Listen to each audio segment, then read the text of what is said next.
जगायचं आहे ग. मला हे सुंदर जग पाहायचं आहे. आई मला मारू नको ना ग, नको ना मारू. आई आई अगं आई मी बोलतेय, तुझी परी. परीच म्हणतेस ना ग. अगं तुला आई तरी कसं संबोधू ग. अगं कोणी कोणाला उगाच भेटत नाही ग, तर ते जन्मोजन्मीपासून ऋणानुबंध असावे लागतात. आपल्यात आहेत का ग ते ऋणानुबंध, की ज्याने आपण भेटलोय आणि दुरावलोय. असो, कालच तुझं आणि बाबांचं बोलणं चोरून पोटातच ऐकलं ग. विशिष्ट आजी आजोबांची इच्छा नाहीये ना ग माझा जन्म व्हावा म्हणून. सांग ना गाई, बोल ना. बाबा बाबा आता तुम्हीच सांगा, तुम्हाला आवडते ना हो लेक माझी लाडकी पाहायला. बाबांच्या मुली या लाडक्याच असतात हो ना बाबा. सांगा ना बाबा, तुम्ही आईला दवाखान्यात का घेऊन गेला. तिथे किती मोठमोठ्या मशीन्स होत्या आणि त्यात मी किती छान दिसत होते ना. सांगा ना बाबा, बोला ना हो बाबा. आजी आजी तू आईला ते औषध का दिलेस ग, ते किती कडू होतं. असं देत नको जाऊस ग, मला त्रास होत होता, मला गुदमरल्यासारखं होत होतं. आजी आजी आता तूच सांग, तू पण एक मुलगी म्हणूनच जन्माला आलीस ना ग. मग माझं स्वागत तू नाही करणार तर आणखी कोण करणार. सांग ना आजी. अगं बोल ना. आई ते का घेतलंस तू औषध, ते किती कडू होतं ग. मला त्रास होत होता गाई, मला गुदमरल्यासारखं होत होतं. अगं आई मला एकदा जन्माला तरी घालून बघ. तुझेच रूप पाशील तू माझ्यात अनेकदा. मी मुलगी, स्त्री, बहीण, पत्नी तर कोणाची आई.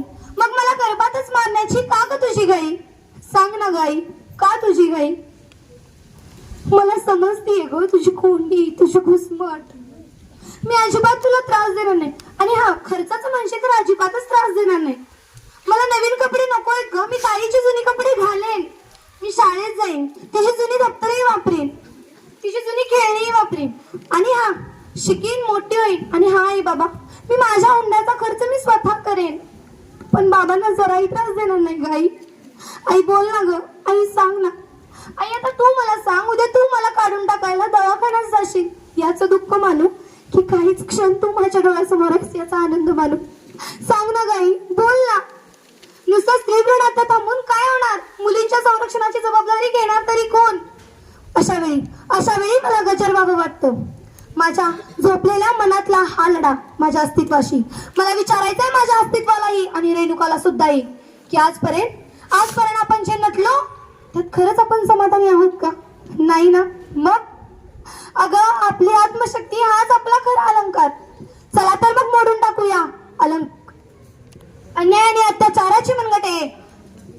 काढून टाकूया अंगावरील अलंकाराचा म्हणजेच बंधनाचा साज. तर स्त्रियांनो आणि मुलींनो आता रडायचं नाही तर लढायचं.